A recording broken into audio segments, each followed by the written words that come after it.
É hora da retrospectiva! Eu sou Miguel, trabalho aqui na DTA, Day Trading Academy com Marcelo, e nós damos para você, de graça, toda semana, uma retrospectiva dos eventos que aconteceram essa semana. E de novo, poxa que semana, coisa legal, especialmente no petróleo, espera por aí.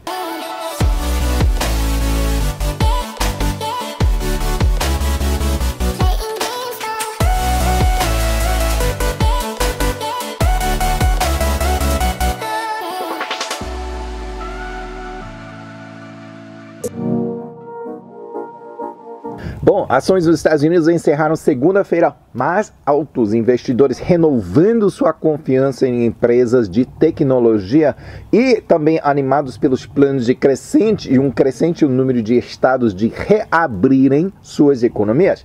O fator limitando o otimismo foi preços de petróleo ainda mais baixos. A média de subida dos índices na segunda-feira principais foram 1,3%. Um bom dia, né? Na terça-feira ações subiram de manhã e depois caíram. Outra montanha russa, né? Ações muito mais altas na quarta-feira, com mais notícias ainda de reabertura de economias, especialmente de estados, preços de petróleo subindo e sucesso de testes clínicos de remédio Remdesivir. Eu acho que nós vamos ouvir muito desse remédio daqui a pouco, nas semanas que vem. Índices subiram entre 2,2% e 3,6% só no dia, um dia muito positivo.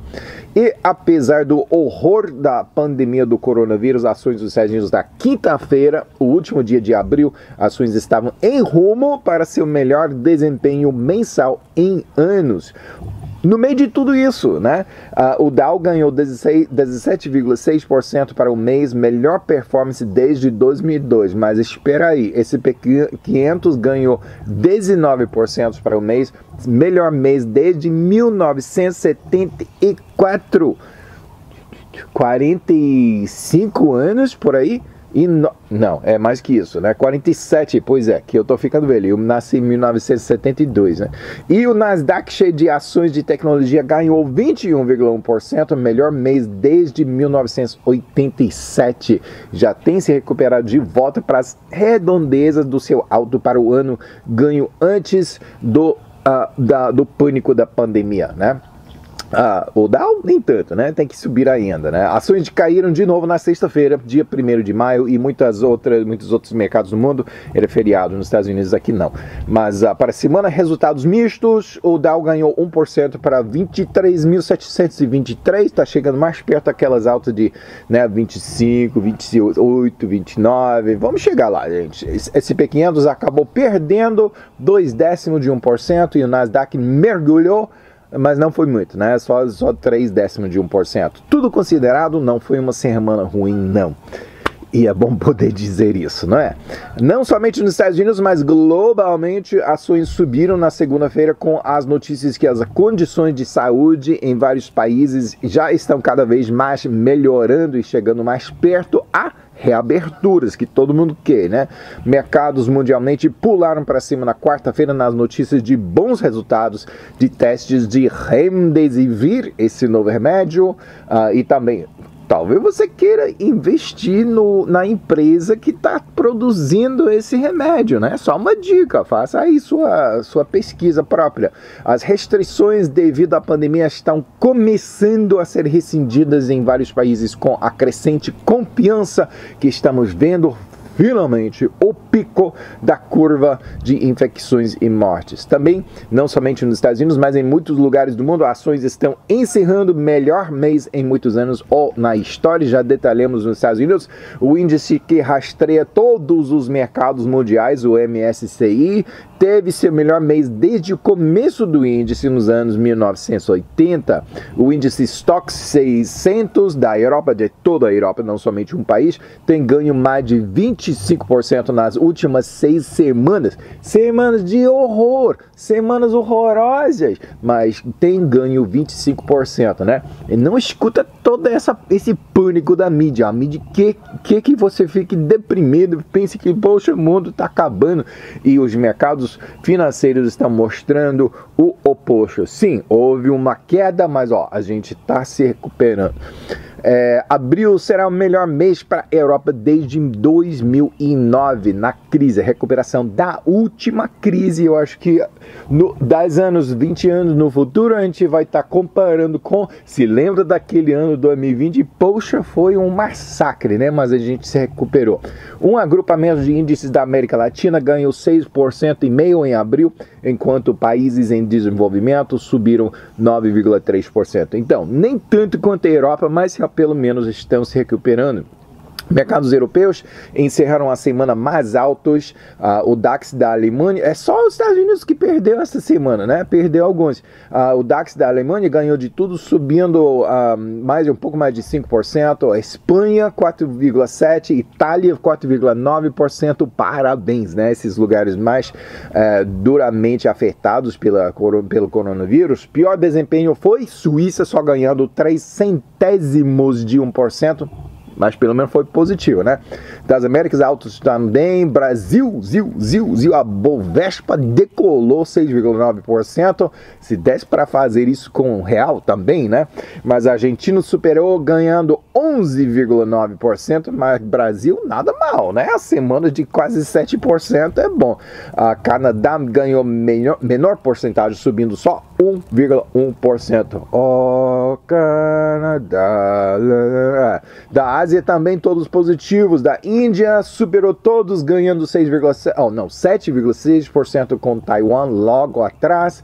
E a China subiu 1,8%. Eu acho que eu vou parar de destacar a China. A gente tá puto com a China, não tá? Pois não divulgou os números, poderia ter evitado a maior parte de todo. Pois é, um pouco mais sobre isso daqui a pouco. Hong Kong pelo menos ganhou 3,4%. Pior performance foi a Austrália, só subindo 1,5%. Mas primeiro, café. E alguém está comprando Bitcoin.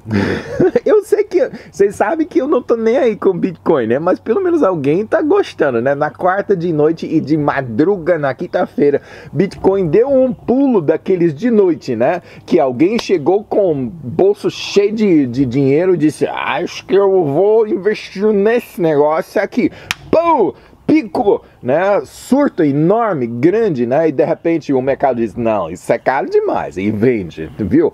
Bitcoin deu um pulo de 18,6% para 18,6% de noite, de repente, só, né? Para $9.389.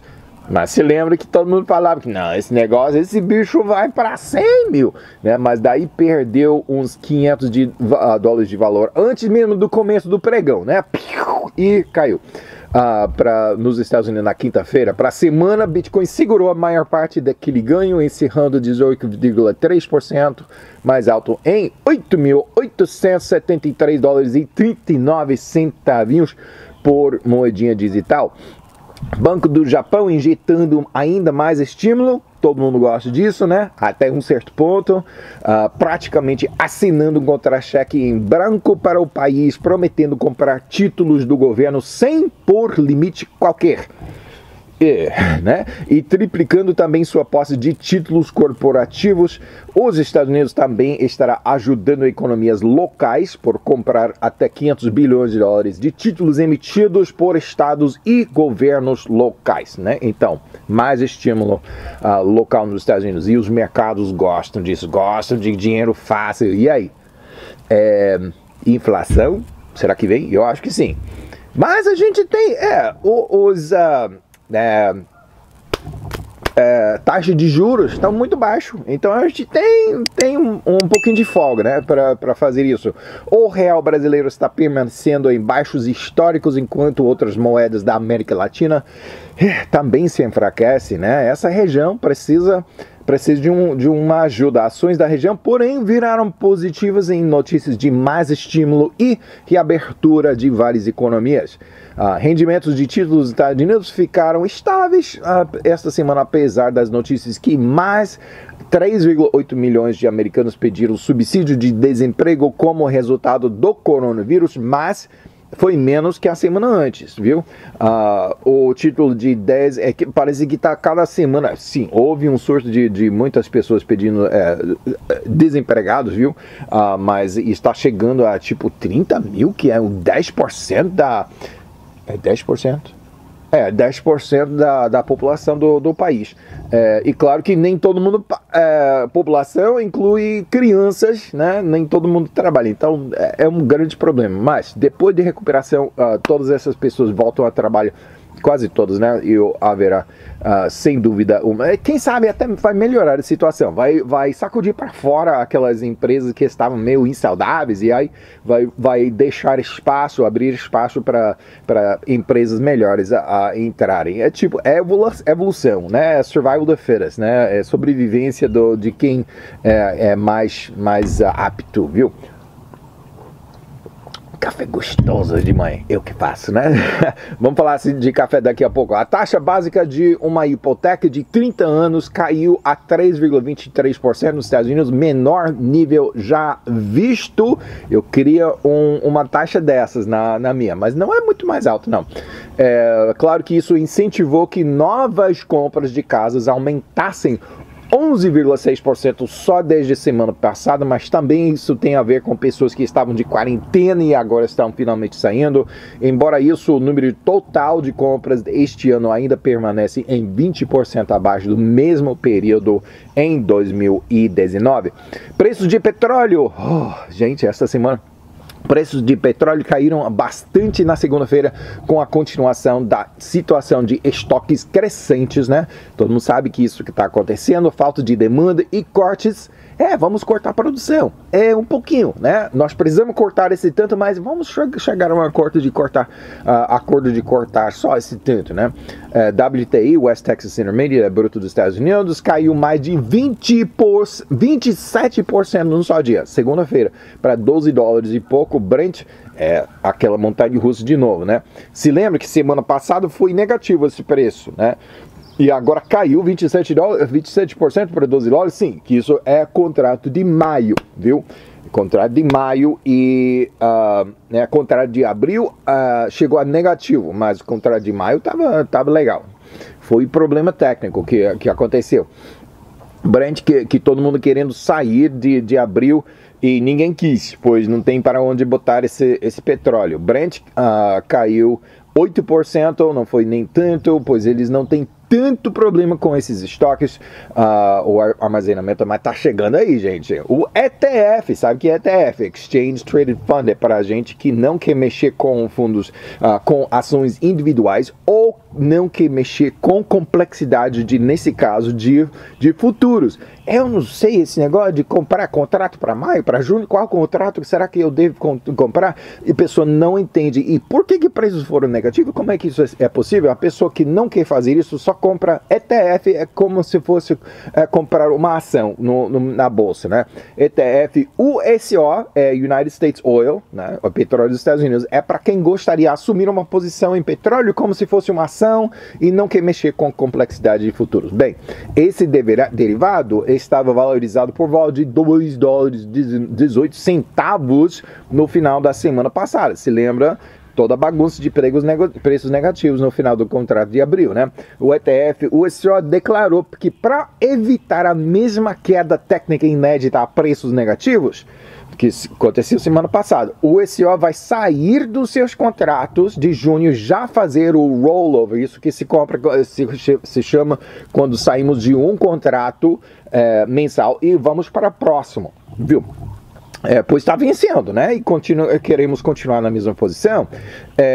Eles já vão fazer o roll-up. Isso normalmente é feito logo antes do vencimento. Mas eles querem evitar toda essa bagunça que aconteceu semana passada. Então eles já estão fazendo 3 semanas antes do vencimento, né?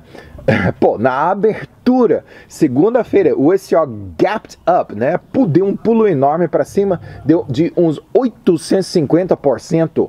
Pô, de noite para dia, né? De sexta para segunda-feira, desde 2 dólares 18 centavos para 18 dólares 50 e tem esta semana toda pairado nesse nível. Poxa, se eu tivesse comprado semana passada, caramba, né? Poxa, olha, todas essas sombras, mas agora dá para ver o meu rosto por aí, né? Claro que essa notícia de vendas que o USO ia sair de junho já, quer dizer, de maio já para comprar de mais longo prazo, deprimiu os contratos de mais curto prazo, né, para os Estados Unidos, viu? Só isso. A WTI, então, caiu outros 17% para 17% para 10 dólares e 61 centavos, e o ETF é para petróleo dos Estados Unidos. Então, Brent, né, sendo em petróleo internacional, não sofreu tanto, só caiu 1,4%. Na quarta-feira, estoques de petróleo continuaram a engordar, como eu, né? Mas o acréscimo foi significativamente menos que antes, que foram boas notícias, e há bons sinais de reabertura de economias, que implica em demanda crescente no breve futuro. Então, há otimismo no petróleo. WTI ganhou 29,5% para 16 dólares e Brent ganhou 11% para pouco menos de 23 dólares. Ainda assim, a superlotação de armazenamento está afetando não somente nos Estados Unidos, mas está se espalhando para vários lugares no planeta. Em Singapura há uma via fluvial engarrafada que nem as estradas de São Paulo, né? Já pensou na cidade de São Paulo pagar taxistas e motoristas de ônibus e metrô a não trabalharem devido a uma falta de passageiro? É assim com o petróleo, né? Empresas estão pagando navios para não viajarem, né? Para converter a sua tankagem móvel em armazenamento estacionário. Muito ineficiente assim, mas é o estado do mercado. Os preços baixos em cima dos efeitos da Covid-19 estão ameaçando algumas petrolíferas a caírem fora do mercado, pois ninguém quer trabalhar de graça, muito menos pagar para o privilégio de se ralar, viu? Várias empresas têm anunciado que não distribuirão dividendos. Enfim, petróleo ganhou esta semana. Bruto dos Estados Unidos ganhou 15% para 19 dólares e 78. Ainda está 67, quase 68% abaixo do seu alto para 2020. Brent Internacional ganhou quase 20%, subindo para 26 dólares e 44 centavos e ainda está 60% abaixo do seu alto para 2020. Ouro teve seu melhor mês desde 2016, com médios de inflação causado por tanto estímulo. Se lembra, a gente falou disso. Está no seu nível mais alto desde 2012, mas para esta semana seu preço baixou 1,6% para 1.703 dólares por onça. A prata também caiu por 2,2% para 15 dólares e 4 centavos por onça. O Reino Unido e a União Europeia estão discutindo sobre os detalhes de Brexit. Concordaram em tese, se lembra, né? Mas muito badalado esse acordo, mas a Europa está exigindo mais que Londres que considere. Claro que é sempre assim, né? O prazo é o fim de 2020, gente. Então, e estamos rapidamente chegando no marco de uma metade do ano já gasto. Bora negociar, gente. Bora negociar. Muitas economias estão divulgando os maiores encolhimentos que nunca, ou pelo menos em muitos anos, mas isso é de se esperar, né? Vamos ver depois da recuperação, que eu tenho fé que vai acontecer. No entretanto, há muito desemprego e empresas falidas, apesar dos muitos esforços de governos para apoiar suas economias. Houveram outros novos, como eu já falei, quase 4 mil milhões de desempregados essa semana nos Estados Unidos. Mas é a quarta semana em seguida que esse número está se diminuindo. Bom, como vão as empresas individuais? Várias empresas grandes estão para cancelar a distribuição de dividendos, como petróleo, né, para o futuro previsível, inclusive General Motors e Boeing. Boeing diz para não esperar dividendos para tempo indefinido, anos no mínimo. Caramba, Airbus está sofrendo muito, né? Airbus também está sofrendo, a receita caindo muito, justamente quando tinha que pagar uma resolução de um processo levado para quem? Só Reino Unido, França e os Estados Unidos, né? Então, o negócio é sério. Alegando suborno e corrupção, pega aí. né? Esta resolução está custando uns 3,6 bilhões de euros. Gente, Airbus teve também que demitir, pelo menos temporariamente, 3.200 dos seus trabalhadores na sua fábrica no país de Gales. Airbus avisou o resto dos seus trabalhadores globalmente que poderia haver outros cortes, até drásticos e sem aviso prévio, pois a sobrevivência da empresa está em jogo. Essas notícias normalmente não se divulgam, não, caramba. Pelo menos publicamente. Petrolíferas nos Países Baixos e Noruega também eliminaram a distribuição de dividendos, enquanto BP, que é British Petroleum, ExxonMobil e Chevron ainda vão distribuir. Quais são as empresas mais saudáveis, então, durante essa pandemia? Alphabet, parente de Google, teve belos resultados no primeiro trimestre, embora em março passasse por uma lombada. Fonte de lucro é propaganda. Facebook tem ganho bastante, mais de 12% só esta semana devido a vendas de propaganda, né? Spotify, que envia música por streaming através da internet, paga por propaganda, né? Ganhou 22% no primeiro trimestre, em comparação com o ano passado, tendo ganho 31% mais assinantes durante esse período. Não é de se surpreender com todo mundo preso em casa, só acompanhado pelo que se encontra na internet, viu?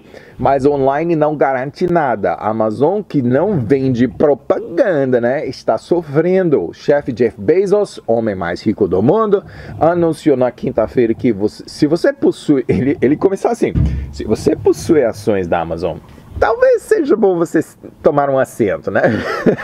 Quando começa desse jeito, poxa, o que vem agora, né? O que ele vai falar? Daí ele explicou que tudo que a empresa lucrar no segundo trimestre terá de ser utilizado para controlar os danos causados pelos efeitos do coronavírus. E negócio sério por aí, né?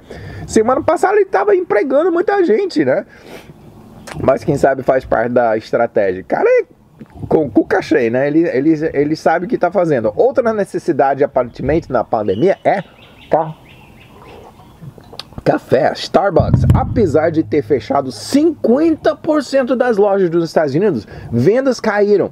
Claro que caíram, mas fecharam 50% das lojas, vendas só caíram 3% durante esse primeiro trimestre. Caramba, verdadeira deusa da cafeína, viu? Aí aconteceu uma coisa inédita com Tesla. Gente, chefe Elon Musk, não sei se ele talvez não conseguiu o seu café Starbucks, né, na sexta-feira, mas ele proclamou para o mundo inteiro de investimento que o preço das ações da Tesla era de mais alto.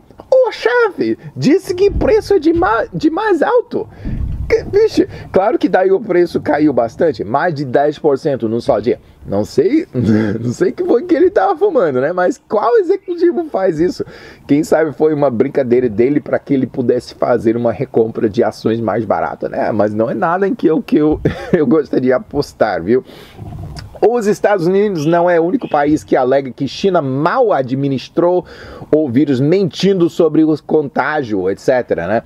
A Austrália também demanda um inquérito. China respondeu avisando que talvez vendas de carne bovina australiana à China sofram caso a Austrália persista nessas demandas, né? Eu digo avisando para não dizer ameaçar, viu? Índia enviou 50 milhões de comprimidos de hidroxicloroquina aos Estados Unidos. O remédio comum antimalarial é tido como cura milagrosa da Covid por algumas pessoas, mas outras dizem que não faz efeito ou até faz mal, né? Interessante que esta divisa de confiança ou desconfiança ocorre quase exatamente em linha de partidos políticos.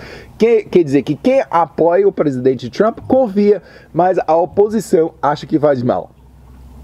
Eu acho que não deve ser assim não, ano de eleições, gente, é assim. Gilead Sciences, uma biofarmacêutica, divulgou que completou uns testes clínicos no seu antiviral Remdesivir, que sem dúvida ajudou pacientes infectados com a Covid-19. Boas notícias, né? Isso disparou os mercados. NASA, esta semana, a Agência Espacial dos Estados Unidos escolheu 3 empresas para construírem sistemas de pouso na superfície da Lua com astronautas antes do fim do ano 2024.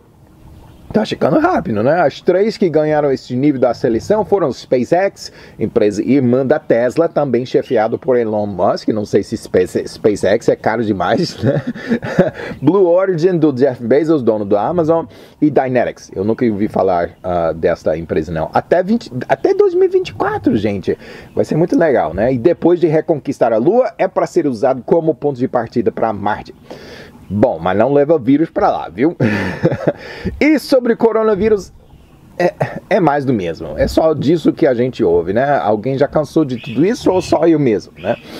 Pelo menos parece que os números de novos infectados e mortes estão ou diminuindo seu crescimento ou estão diminuindo mesmo. Vários países estão começando a reabrir. Poxa, que bom, né? Precisamos de gente que procura fazer o mundo um lugar melhor. Na Inglaterra, um dos poucos soldados remanescentes da Segunda Guerra Mundial é novamente herói depois de levantar 30 milhões de libras em doações designadas para o Sistema Nacional de Saúde. Ele fez isso por pedir doações por cada vez que ele fizesse uma volta no seu quintal. Bom, qualquer pessoa faz isso, né? Mas capitão Tom Moore, esta quinta-feira, celebrou seu 100º aniversário. Desafio você a fazer voltas no seu quintal para levantar 30 milhões de libras ou reais, ou sei lá, qualquer, né? No seu 100º aniversário. Legal, né? A nação celebrou junto. Ele foi promovido, militar, né? Honrado por sobrevoos de aviões militares, uma mensagem do primeiro-ministro e um cartão de aniversário da rainha, né? Que todos nós temos a mesma capacidade nos nossos 100º anos. Até a semana que vem, gente.